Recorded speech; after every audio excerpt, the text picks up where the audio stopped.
Hey guys, and welcome back to the channel. So I hope you enjoyed some of the K-pop discussions that we've been having, but we really need to get back to some of the updates on the Son Jung Min case, the SJM case of the Han Rivergate.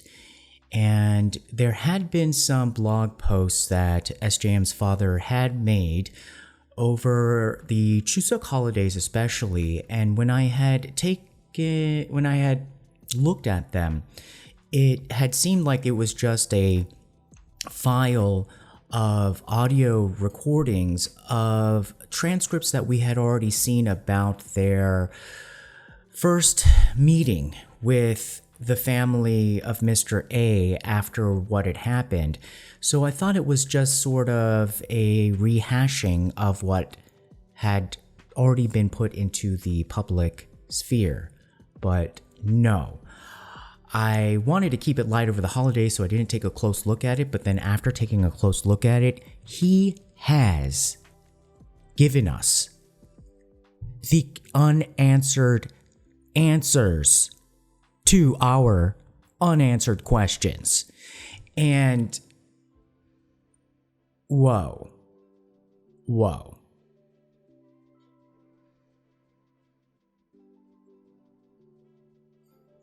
He didn't title it this way. I mean, he just titled it September 18th letter. And of course, remember all of his blog posts are letters to his son. So they are written in the first person and they're written in a style that is essentially a message that he's sending to his son. But if I were to title it, essentially what his main point was is that there's no progress on the criminal charges, but we already have the evidence. And so he has not only put key snippets of the audio recordings of the meeting that he had with Mr. A and his family, and then a telephone conversation that he had with Mr. A's father, where they revealed pretty much condemning testimony of what had happened truthfully that night before they got the lawyer. So this was before they had that clean and polished, manufactured, new way of presenting what had happened from their side, which doesn't match. So this is like the before, and then that's the after. So he's presenting what they had said before they went through the whole lawyerly process to create their defense. And he is putting it out there. And this is the real unanswered questions. So Hot Daddy, you may want to redo your show based on this blog post if you really want to do your show properly.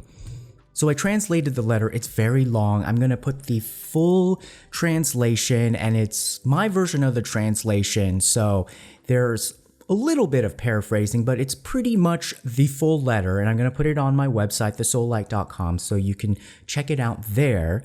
And we're going to go over some of the key points in this video.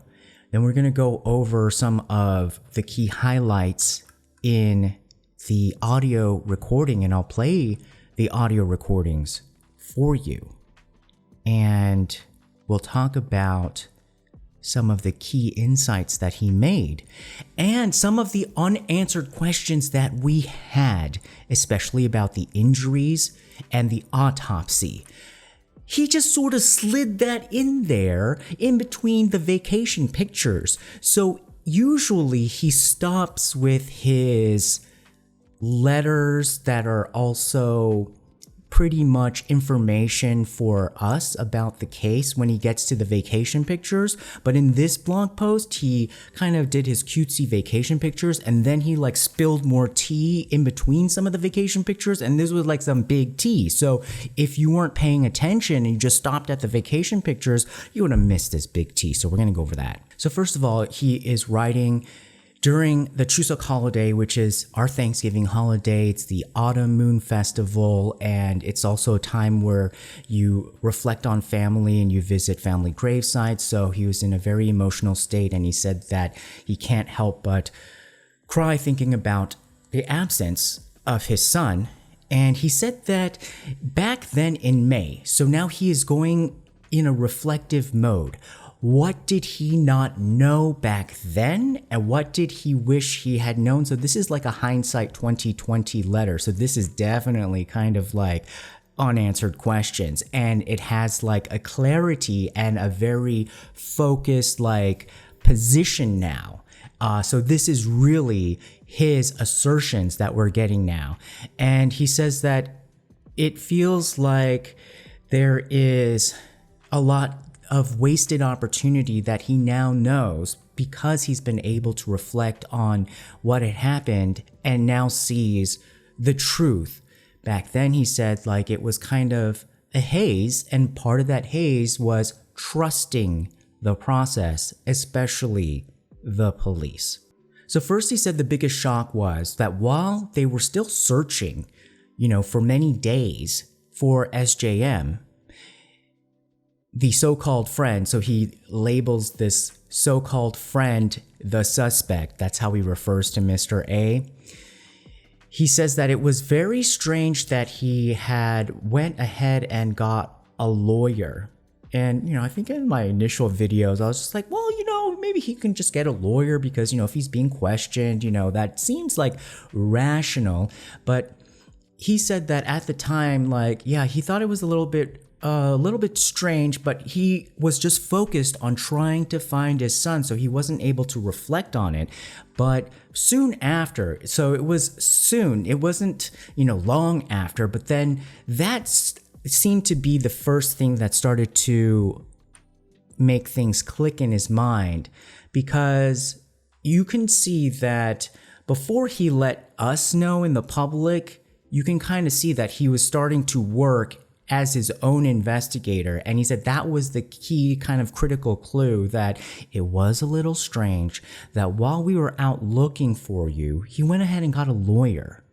And that was presented also to us in the public as kind of weird. But of course, we're always trying to say like, oh, well, we shouldn't make assumptions and judge, and automatically, convict this friend, innocent, before proven guilty, right?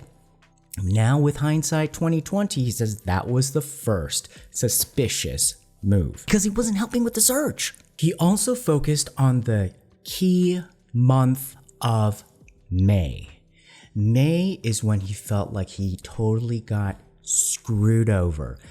So remember, SJM went missing the last days of April. He was discovered April 30th. So then the police came in and started to say okay, we're going to do our investigation in May. He said that there were so many people coming to him offering to help, but he said that it was hard to ferret out who had good intentions, who had bad intentions. And he said that, I thought that the police, of course, are going to have good intentions. The police said, you know what, leave the investigation to us.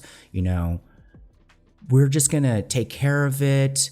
Yeah, we're not going to, bother you too much. So they kind of kept them in the dark.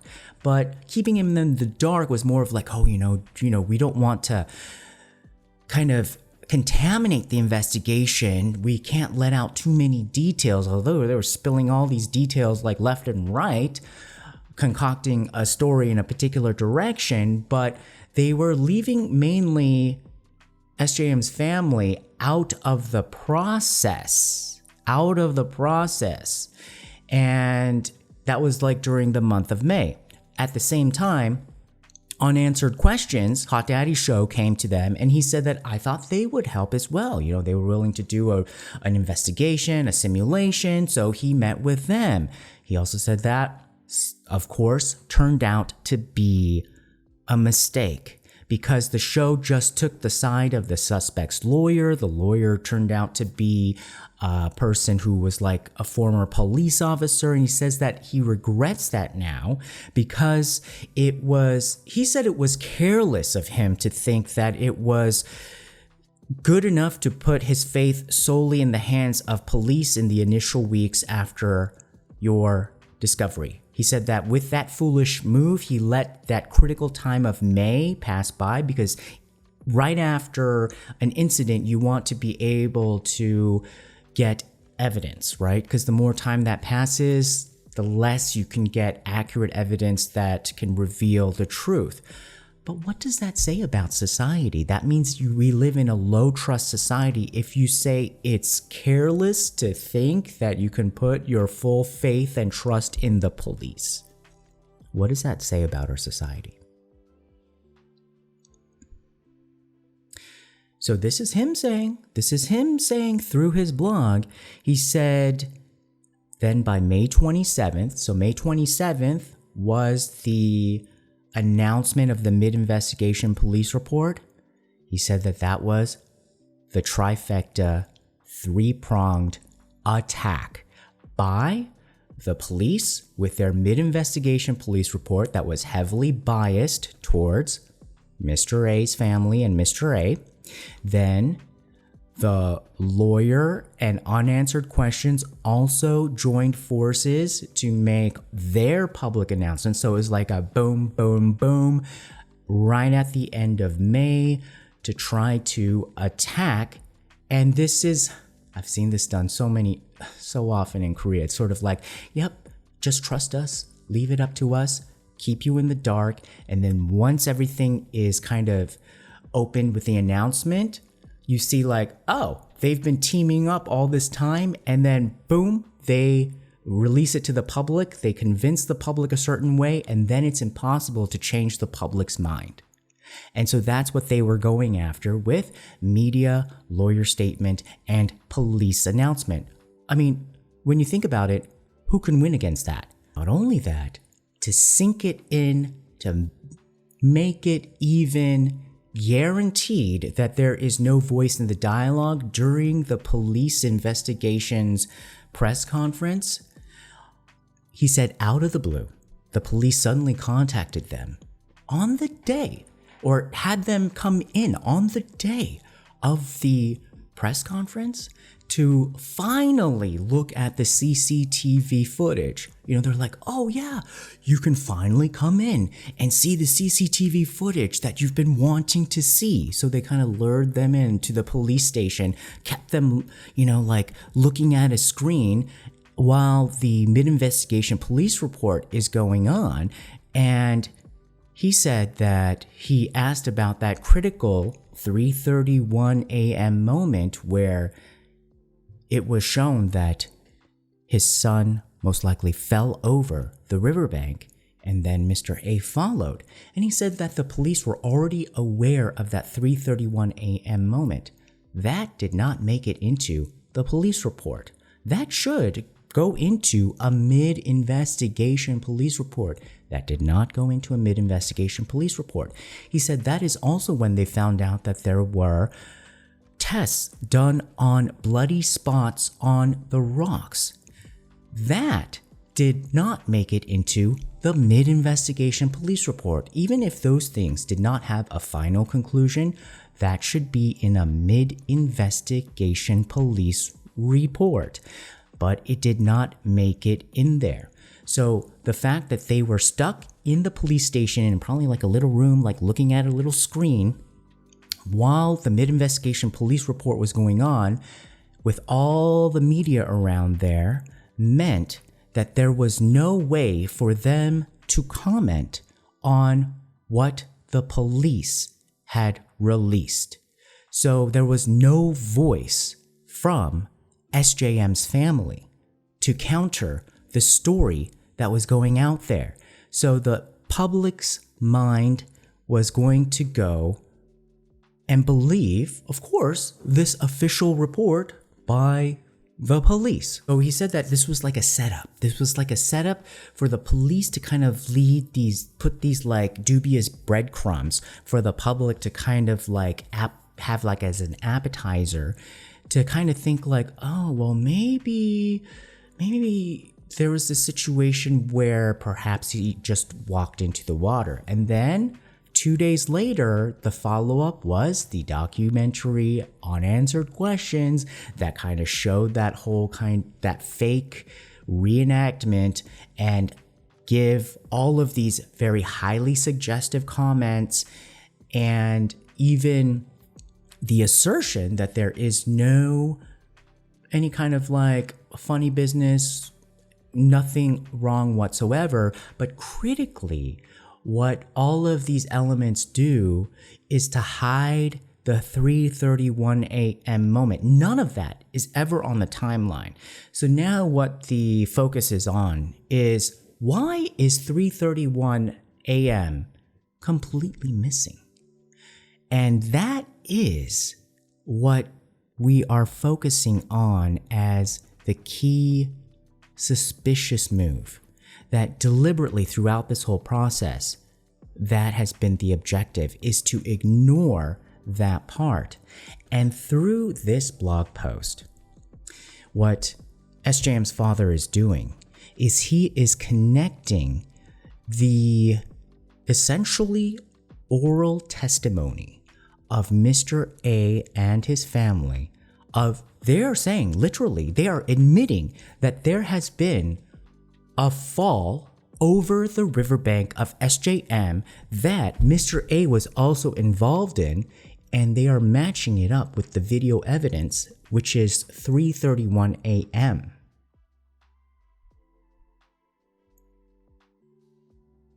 So therefore, you cannot deny the 3:31 a.m. footage. Then the next step is, if you cannot deny the 3:31 a.m. footage, then why does only one person come back up a few minutes later? SJM's father goes on to criticize the police, saying that they shouldn't have closed this case so abruptly. It makes them look bad. They're trying to get all of these special investigative rights and they've sent it to a special committee. There was absolutely no transparency on why they closed the case. There was no conclusion. They offered no findings. The only thing that they said was that there was no criminal element.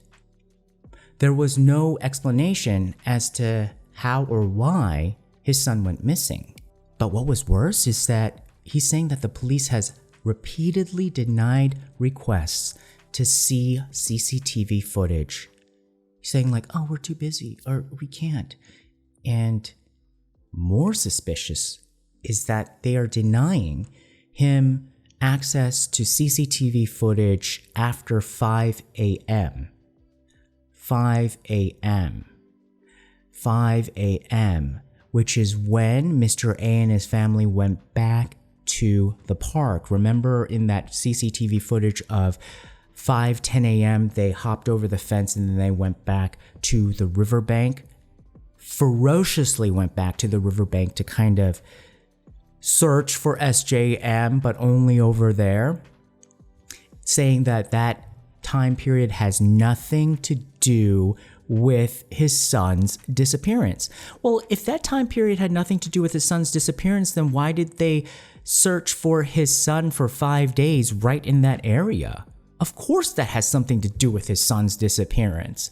I mean, if that area did not have anything to do with his son's disappearance in that time period, then why was his son also discovered right there 5 days later?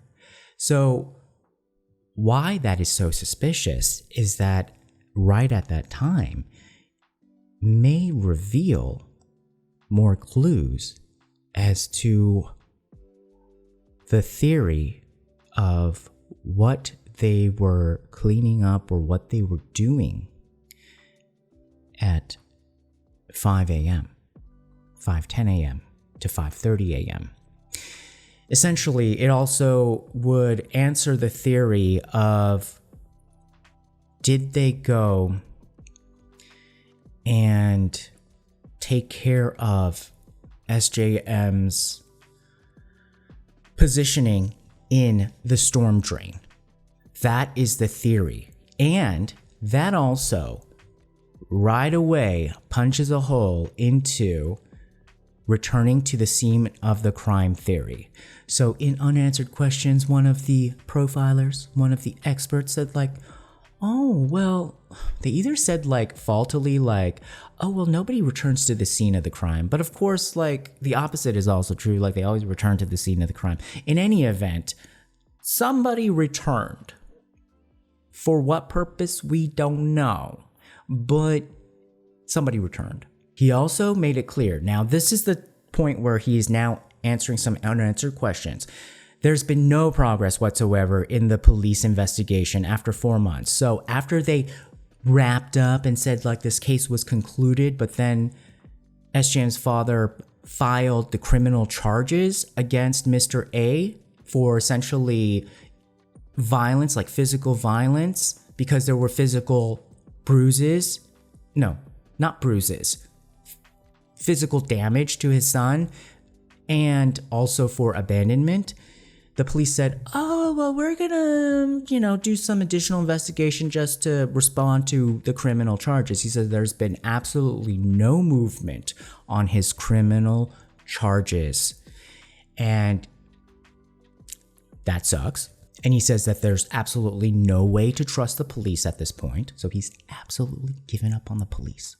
But he also said that because the police have the investigative powers, we're always subservient and in the powerless position against the police. And he also starts to say, like, what kind of society does that leave us in? But he said, like, on the flip side, there has been, during this time where there's been no progress on the police, as we've been following this case, that there has been some good progress that he's been able to make on getting the Media Arbitration Board to have at least unanswered questions issue some statement, even though it was like a watered down statement, against the way that they faultily represented their report, and then also the successful National Assembly petition. But with that, he really made it clear that he said he is done with the BS from the police department. He's saying that he is not asking for the police to do another investigation. He is now having to go the route of not essentially relying on the National Assembly, but putting his faith, he says, like in the people's representatives at the National Assembly. But now, after going through what he's going through, he says that, with our presidential election campaign in full swing, he says nothing is for certain. But he says that there is no reason for another police investigation because he says we already have our evidence in the form of these audio recordings. So let's get into those. And he prefaced this by saying, this is when they came to meet with us, after they had just destroyed the evidence of his clothes and shoes. So the first audio recording is Mr. A. He says, well, one thing I remember, Jung Min the picture I remember was, he ran and that slope? That's where he fell. 정민이가 제가 기억하는 장면으로는 달려가다가 그 언덕 있잖아요. 그래서 자빠졌어요. So obviously he remembers something very clearly. Remember, where is the story going? Is he completely blackout drunk that he does not remember a thing? Because remember, that has been the story that they've been going with. Or what is this? Audio recording of him saying, well, the thing I remember was Jung Min, the picture I remember, he ran and that slope? That slope as in like, oh yeah, we all know that slope. And he knew exactly which slope it was too when he took his father back to the place where they were. Well, he said that's where he fell. Again, what SJM's father is doing is piecing together the critical moment of 3:31 a.m. where we saw on the CCTV footage two figures going over the riverbank, and the audio recording that basically admits that Mr. A was involved in SJM's fall, witnessed it, and knew exactly what had happened. Audio recording number 2. So this is an account of how SJM fell, in the words of Mr. A. So Mr. A is saying like, so he was running and then he yelped, ah, and stumbled down. So then as I was dragging that thing back up, my clothes and shoes got all muddy, so... And then the parents say, where? Where did he fall? So that slope you saw, there was a slope and the riverbank and the river. That hill with the embankment? Yeah, there. SJM's parents, there? That's the place where he fell? He fell, yeah. 걔가 막 달려가다가 막 신호등에서 막 하면서 막 불렀어요. 그래서 제가 그거를 끌고 올라오느라고 막 제 신발 보면 아예 흙이거든요. 그래서 어디 그러니까 그 언덕 보셨잖아요. 그러니까 형제가 있고 언덕이 있고 강이 있잖아요. 네, 거기 빠질 거예요? So we definitely have him admitting that he saw SJM stumble and fall down the riverbank. Now he claims that he dragged him back up, and that explains the mud. That explains the condition of his clothing. But from what we see from the CCTV footage is that we do not see anybody come back up with another person. We do not see a dragged up SJM. Nobody sees SJM after 3:37 a.m. Also, this puts a severe hole in the theory that he was just sleeping from 3:30 to 4:30. It also puts this hole into the original kind of story that Mr. A had done all of this before 3 a.m. So you see, these stories don't match up because originally he wanted to try to say that he dragged him back up before 3 a.m. But then we have eyewitnesses saying that like, oh, they were already there, you know, in fresh, non-muddy condition, kind of just chilling. And then so I guess he had to then rechange his story saying like, oh yeah, it was like around 3:30. But then after that, there was nobody saying like there was SJM after 3:30. And we even have the photographic evidence we get to again later. So this audio recording though, however, starts to show that perhaps he is saying something, like you can see like how they're probably trying to concoct the story of, if there is any kind of questions about like, why are you so muddy? Where'd that come from? Oh, I was just dragging him back up. Why do you perhaps like, you know, have like kind of contact with him, you know, if they had been fighting or something? Oh, I was just dragging him back up.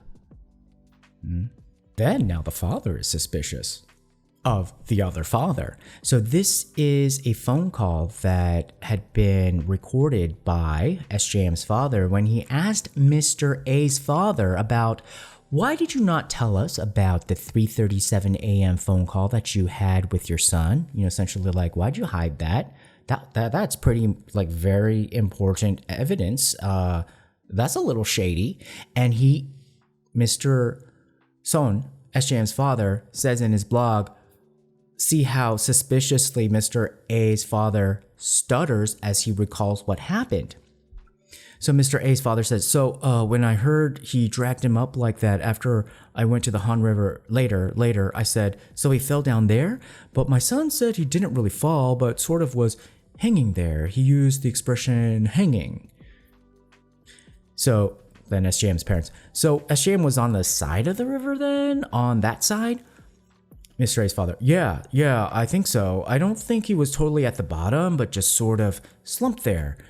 Is the thinking. My son dragged him up, you know, the dangling kid, that.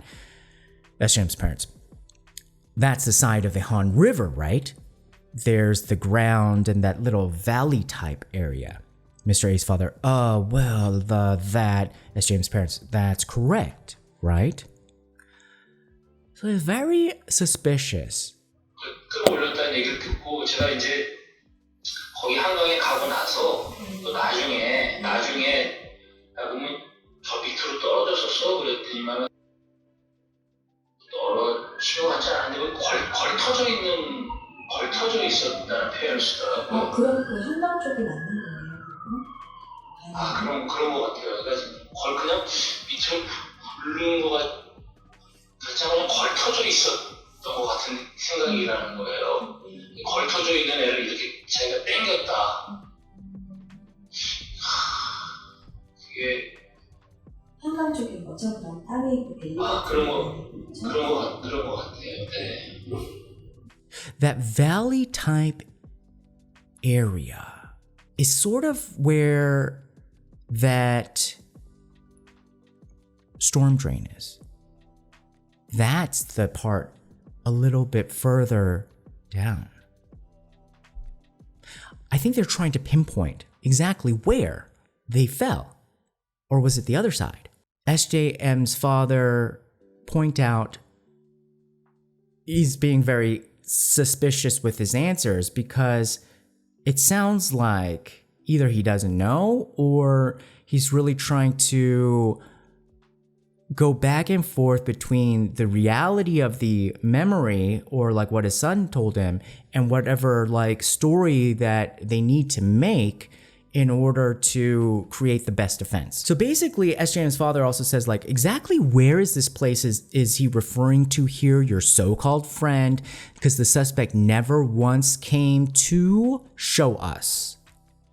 We asked his parents, but only his parents came, and then the parents came out to the park, but it was of no use. We even went all the way to north of the river to look for you.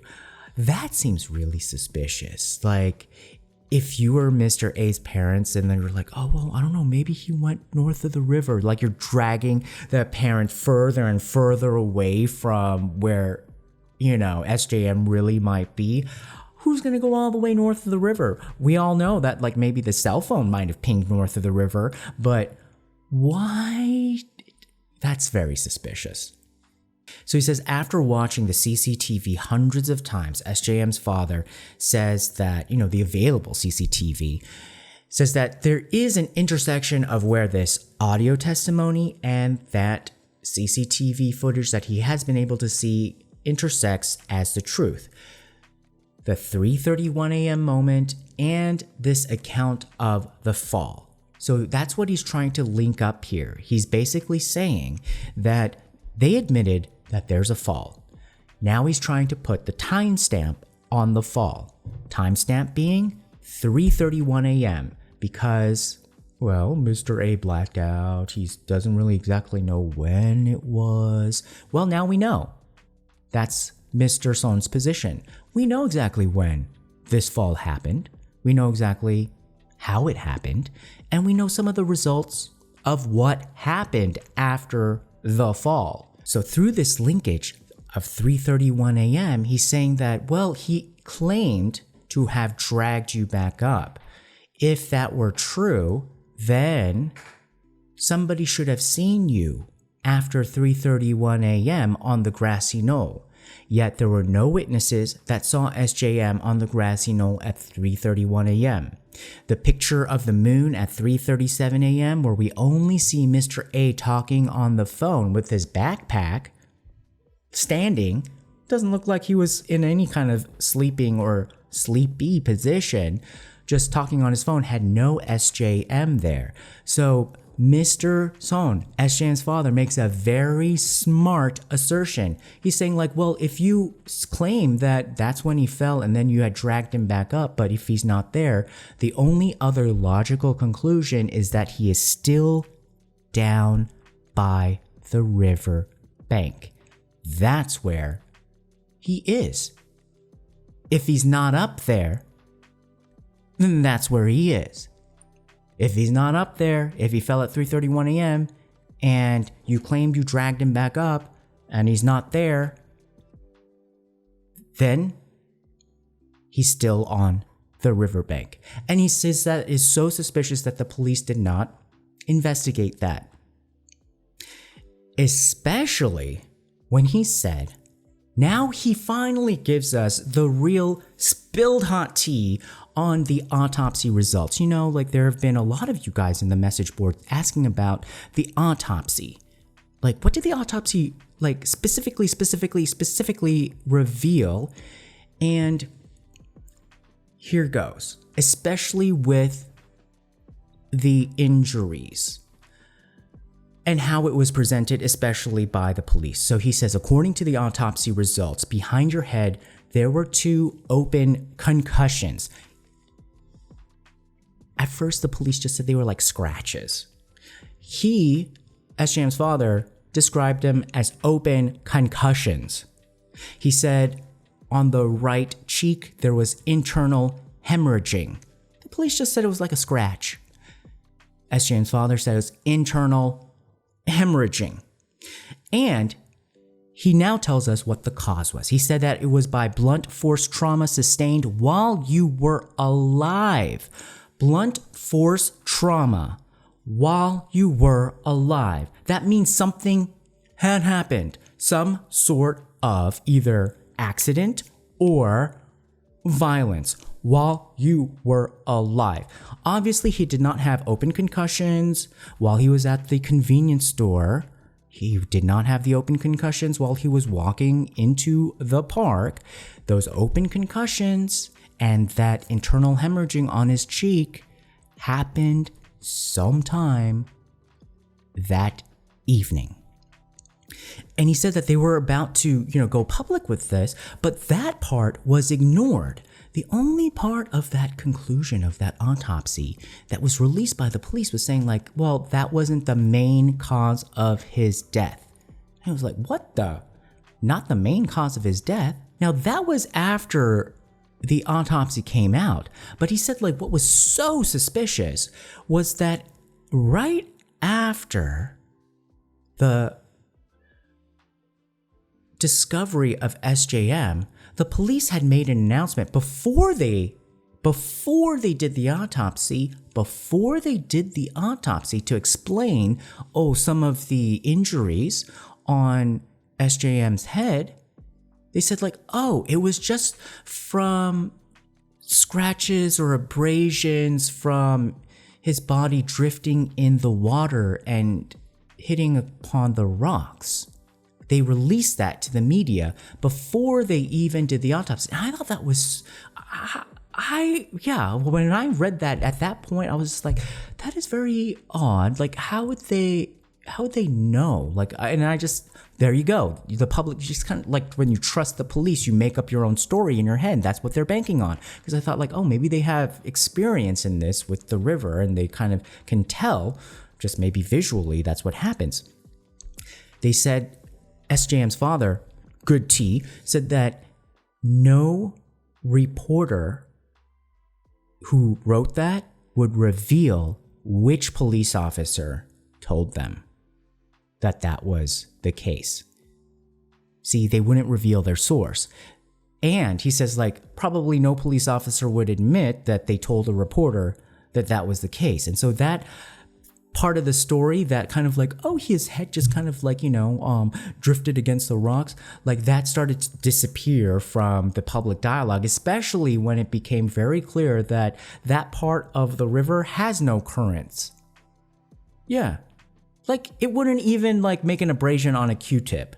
So there is no way for internal hemorrhaging and open concussions to be caused by river currents in that area. It doesn't move. Then he said, speaking of reporters and the media, now I hate to talk about one of our own, but he says he went to the police station a few days ago and he ran into one of the reporters that had interviewed him, and I guess he had good relations with this reporter because he says he was happy to see the reporter. He was like, hey, what's going on? And then the reporter had like a shocked face and he's like, why is this guy like all shocked to see me? And this was during the Chuseok holiday season, right? This is like holidays, like when the reporter should probably be on holiday, but he chose to go to the police station. And then he asked like, oh, what are you doing here at the police station? The reporter said, oh, I came here to give my Chuseok greetings. Kind of like insa, like, oh, hope you're doing well, like basically sucking up to the police. Yeah. It's not the police sucking up to the reporter, it's the reporter sucking up to the police, like making sure that he has good relations to the police. And then he said like, oh, now he gets what kind of economy, business, system that he got wrapped up in. And he said like, oh, that's when he realized that the media can only go so far, especially when he's saying like, oh, can we have the media help or push this dialogue of this needs to be reinvestigated or the police need to be held accountable.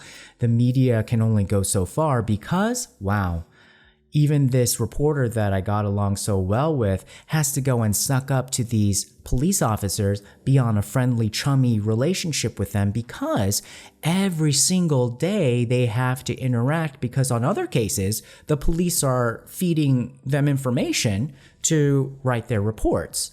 And I'm sure like on other cases, I mean, like the police are not all bad, like I'm sure like the police are like giving this reporter like very important information to try to solve cases or, inform the public or like, give the public the truth.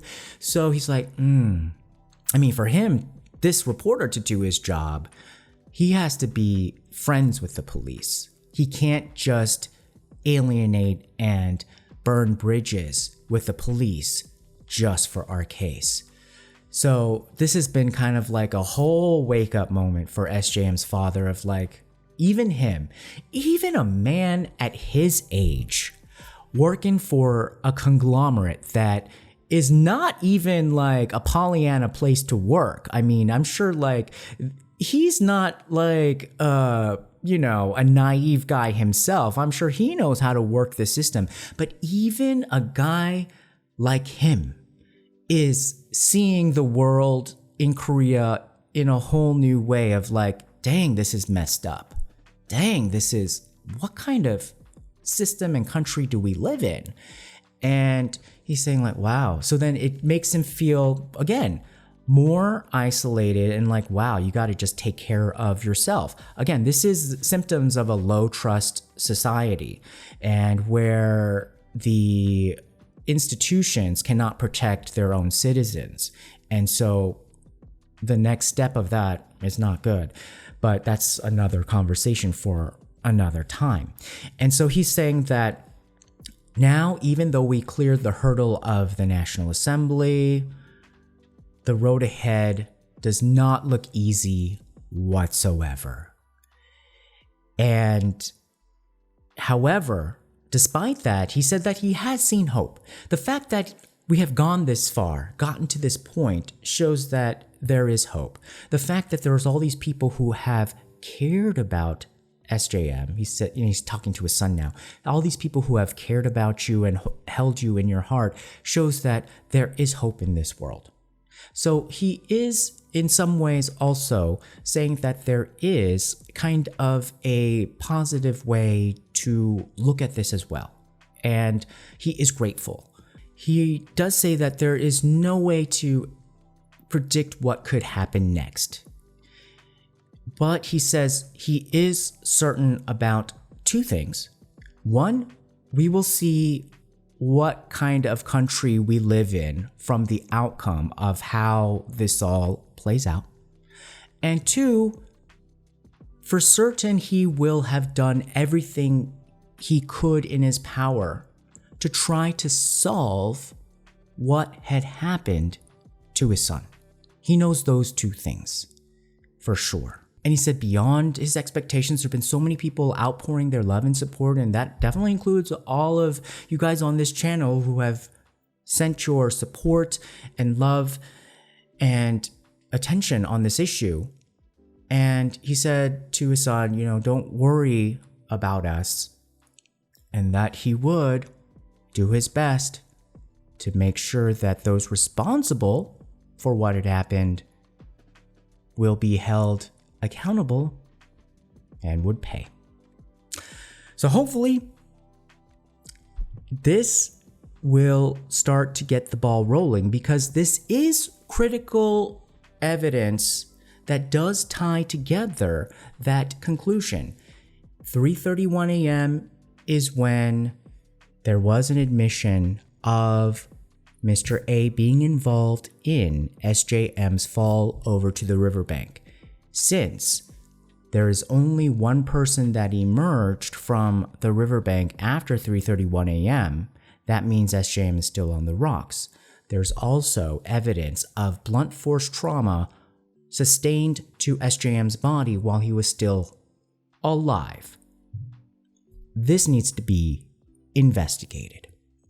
So hopefully we will make some progress on that, and that the presidential election is not going to get too far involved in distracting from this case. But it seems like SJM's father is continuing on with his own investigation, and perhaps there will be another road besides the National Assembly, because, we can't trust them either completely 100%. Oh, no. He's going to have a rude awakening there too. So might as well just flip to the, end of that story and move on already to the next book and try to, get some other progress somewhere else. So hopefully that'll work out, and hopefully you guys, we can get to the bottom of this. And hopefully you guys have a good day. I'll see you again next time. Bye-bye.